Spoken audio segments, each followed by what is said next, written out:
Nigeria records increase in taxpayers' policy base. Federal government recovers 605 billion naira through whistleblower policy.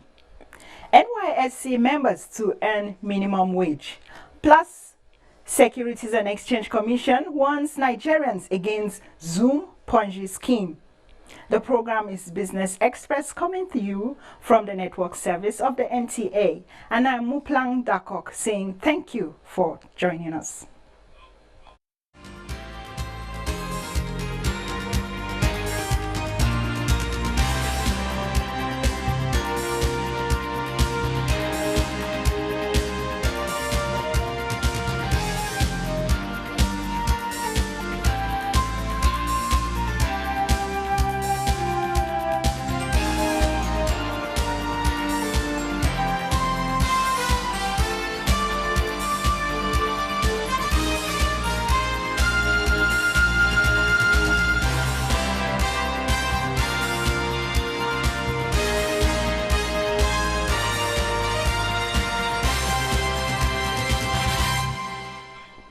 The federal government, through the Ministry of Finance, says it has recorded gains in its quest to improve revenue to GDP ratio in the last 4 years as it begins to wind down activities of the present administration.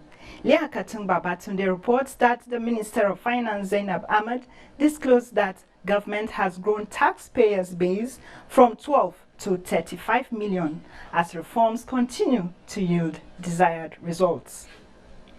It is countdown to the end of an era, and the Federal Ministry of Finance, along with the agencies that are accountable to her and the Nigerian people, have been given a breakdown of steps they have taken in the last 4 years and how they had steered the affairs of the economy also in the last 4 years.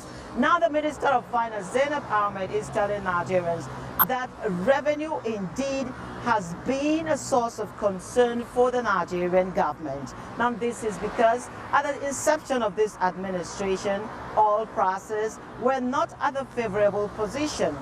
And also, Nigeria was bedeviled by a poor savings culture along with a huge infrastructure deficit.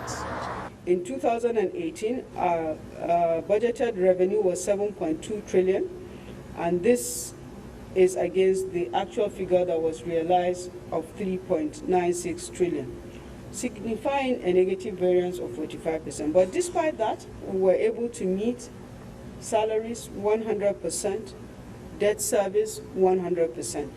As at 14th of May 2019, we have been able to release against the 2018 budget 2.079 trillion naira for capital expenditures. Nigeria's debt burden is actually not going anywhere soon. Now this is because the federal government is still borrowing, but this time around at a higher tenure by as much as 30 years repayment plan. We are in the process of issuing the second green bond, this time around for 15 billion naira. This second bond will be to finance various projects in the agricultural sector, as well as in the power sector, in the health sector, and as well as the water sector. In the next coming months, we're going to be witnessing a lot of investment in human capital as Nigeria is still expressing concerns over the inability of the population growth to tally with economic growth. Leah Katung Babatunde. Thank you, Leah. Now, if you've been contemplating online business, you might want to hear this. The Securities and Exchange Commission has raised alarm over activities of some online fraudsters who are currently running an online investment scheme named Loom Money Nigeria. The Acting Executive Commissioner Operations of SEC, Ishaku Tilde, at a media briefing, cautioned that the Ponzi scheme investors are at risk. He said the fraudsters carry out their illegitimate business activities via social media platforms, thereby luring unsuspecting members of the public.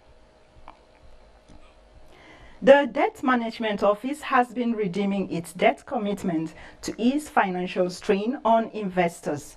Director General of the Debt Management Office, who announced this in Abuja, said the agency had no reason to hold back as long as all legal issues have been settled. Promissory notes were approved under certain conditions. Again, by law, the National Assembly has to then approve before we issue. Okay, so we know that it's been approved in batches, as it were, by the National Assembly. So you may hear talks of several people, but really until there is the statutory approval, we are not able to issue. But having said that, for those that have been approved, as at December 31st, 2018, we had actually issued 331 billion of those notes to oil marketers and to the state governments. And this year again in April, we issued the balance, outstanding to the states. So technically work is going on. As we have the approvals and the documentation, we are making payments. So there are others for whom payments is still due. The oil marketers, there's a timing to that. They still have a balance. Then for the exporters, we are also going through that process and engaging actively with them and the Nigerian Export Promotion Council to make sure that the notes are issued to them for those amounts that have been approved, subject to the terms under which we're issuing them. So what? Meanwhile, Nigerian government has reaffirmed its commitment to addressing the challenges of fertilizer production and distribution through strategies and incentives that will drive the industry. Minister of Industry, Trade and Investment gave the assurance at the validation of the National Industrial Fertilizer Production Policy in Abuja. The Economic Recovery and Growth Plan of the federal government identifies the fertilizer industry as one of the key sectors to drive agriculture for food sufficiency and for export, which is why stakeholders in the sector are authenticating a policy to strengthen the industry. They say, having the 7th largest gas reserves globally, the country is doing everything to be one of the largest production hubs for gas-related products such as fertilizer.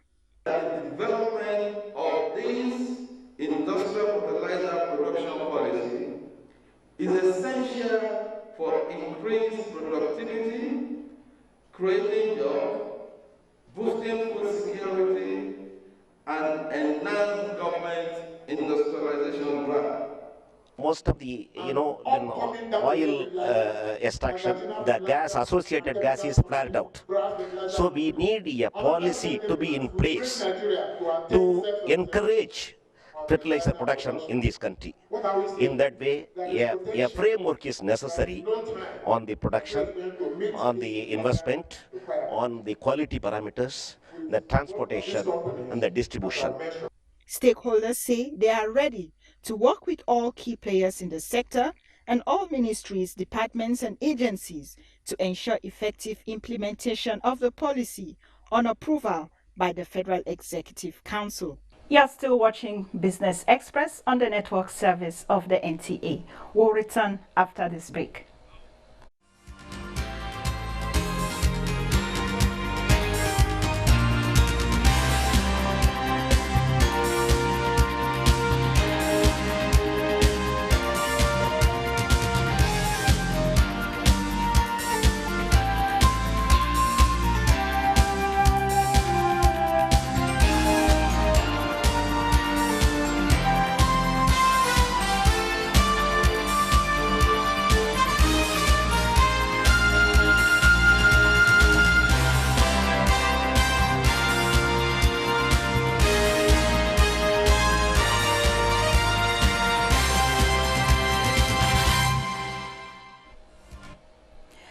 Nigeria and the European Union have agreed to develop a strategy that will improve economic ties on export and import of agricultural produce.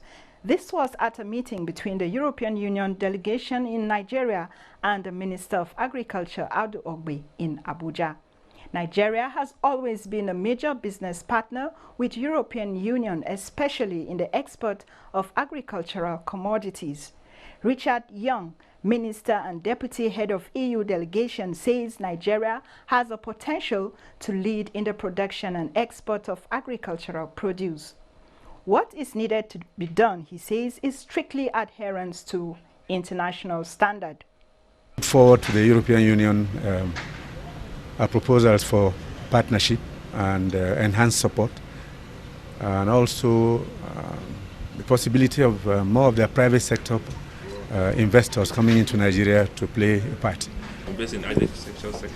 Well, I think we have a lot of investment, a lot of foreign direct investment that comes from the European Union. I think roughly around 30 billion at the moment in terms of the stock of investment in euros, okay, in terms of stock of investment. So it's a very, there's a substantial level of foreign direct investment. And I think our meeting today was to explore what further opportunities exist and to open up the opportunities for dialogue and discussion on that. So it was very much a discussion about the challenges that exist, but also the opportunities, and giving a voice to many of the missions that exist here and the ambassadors that exist here to voice their, what are the issues and what are the challenges that they see, that they could work with the Nigerian government to overcome, and through overcoming those challenges to be able to bring more investment to Nigeria.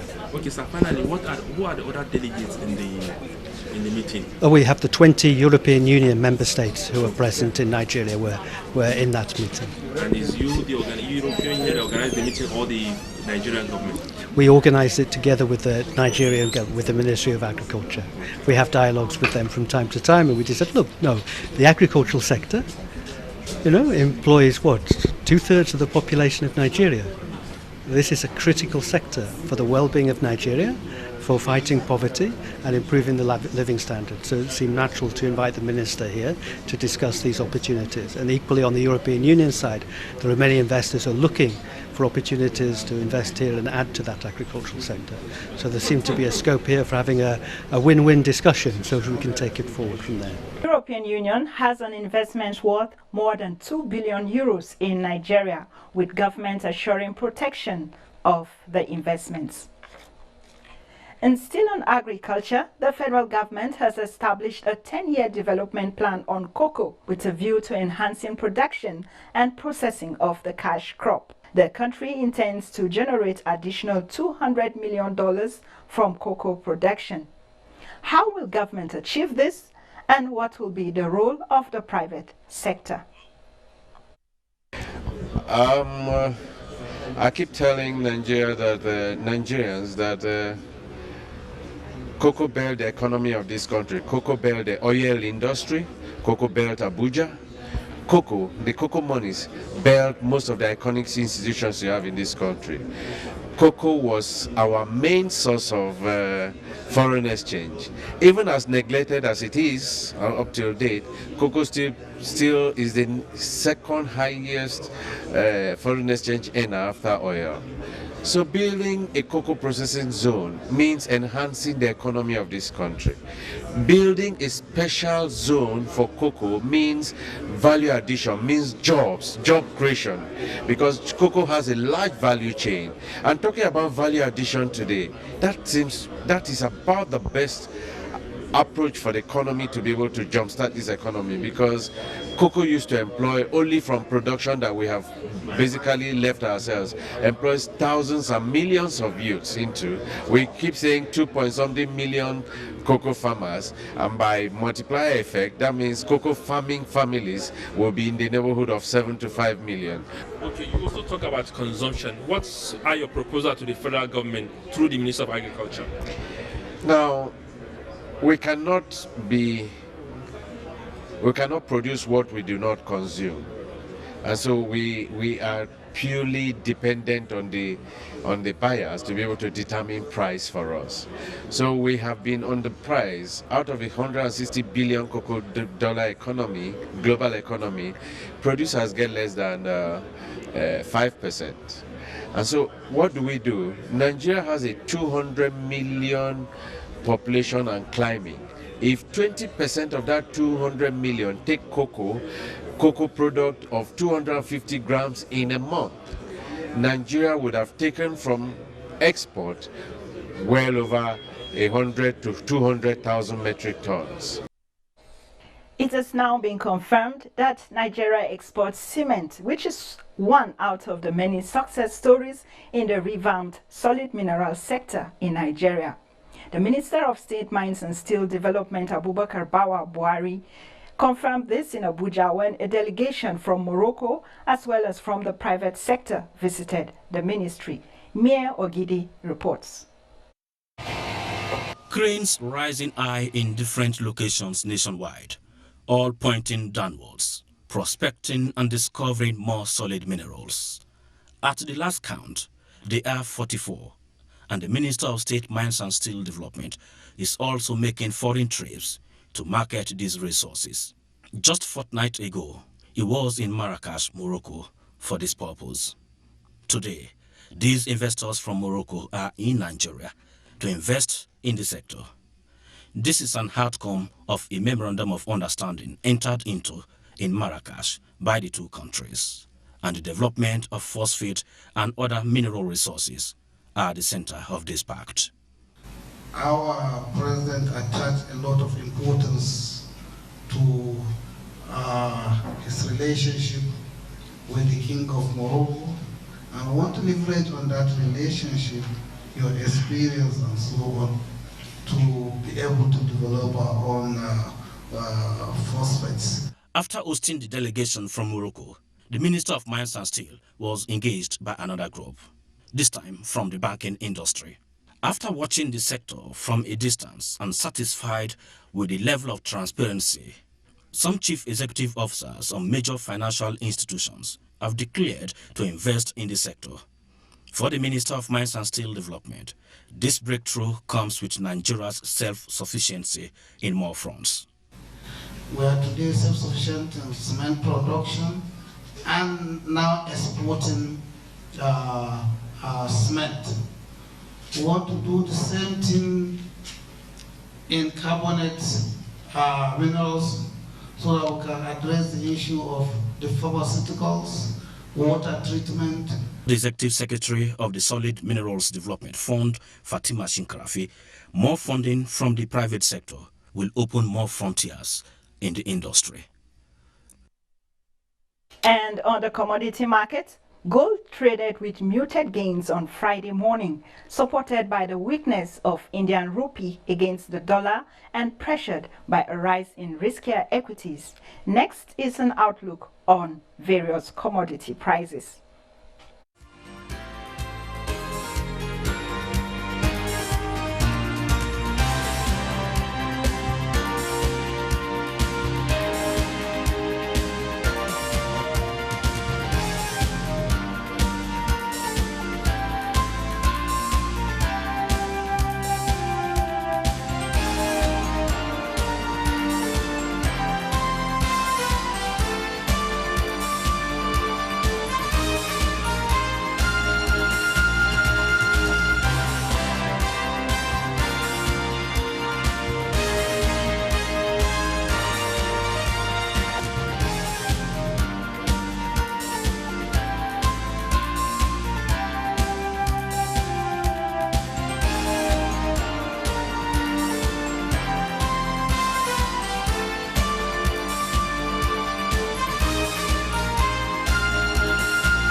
There's a saying that goes, do not save what is left after spending. Instead, spend what is left after saving.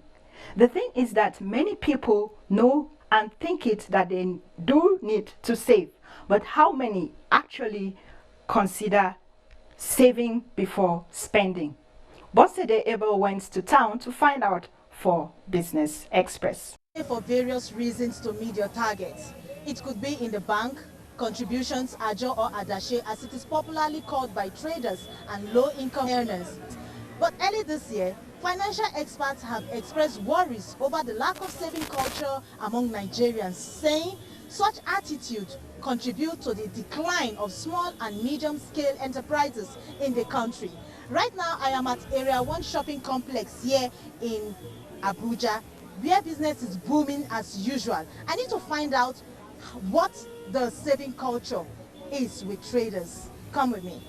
Well, it might be over-exaggerated because I think some people are saving too. It is true that most of us don't save because we have money today, we finish it, hoping that we can have another one tomorrow. But at the same time, there are people who understand savings, and they're doing that. Many Nigerians are saving. So we need to improve in our culture of saving. Yeah, I do.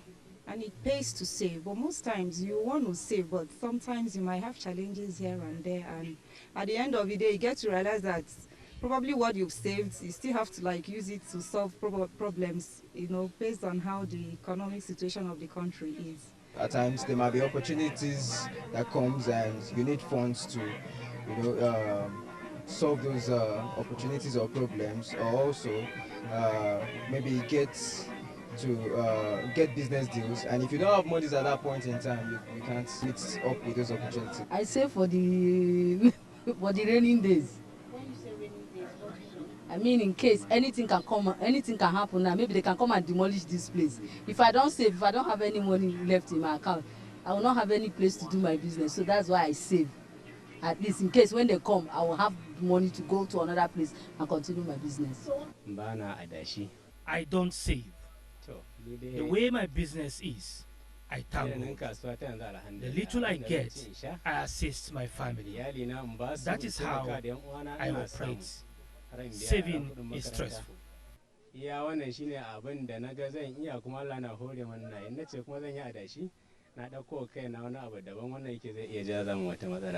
I save for a purpose that maybe if I have something to do with the money, definitely I will save so that I can use it for that stuff that I'm about to do with it. So that's why I save. I save my little interest at home. Well, we have heard from our many respondents on saving culture. While some save, others are indifferent. Well, Warren Buffett said, do not save what is left after spending, but spend what is left after saving.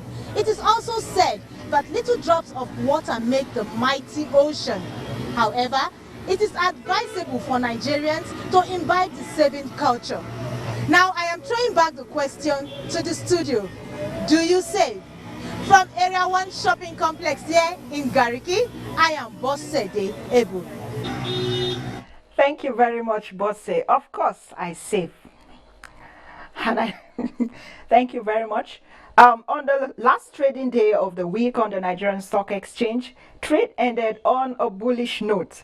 It appreciated by 1.53% to close 28,871.93 basis points, with market capitalization also rising 12.7 trillion naira. 267.8 million shares worth 7.5 billion naira exchange hands. At the end of the session, Transcorp was the most sought after shares, followed by MTN Nigeria and Access Bank. Top of the winners table was MTN Nigeria, while Mobile led the decliners. Stocks rallied in Japan but retreat in Hong Kong and mainland China. For Global Stocks Outlook, Bossede Abel is standing by.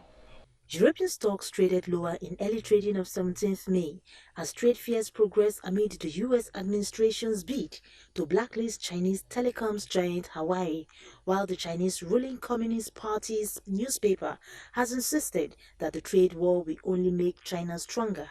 Asian stocks collapsed amid ongoing tensions between Beijing and Washington. The Shanghai Composite slipped 2.48% to close at 2,882.3. Hang Seng Index also declined more than 1% as of its final hour of trading, while Nikkei was up less than 1%. Stocks in the United States traded lower after President Donald Trump's bid to block Huawei from buying American technology. This has, however, intensified trade tensions between the US and China, which has continued to dominate investor sentiment. African stocks were mixed, with the Namibia's, Tunisia's and Ghana's GSA Composite posting gains, while Nairobi All-Share and South Africa's JSE Africa Top 40 were red. Time now to see how the Naira is trading against major currencies across the globe.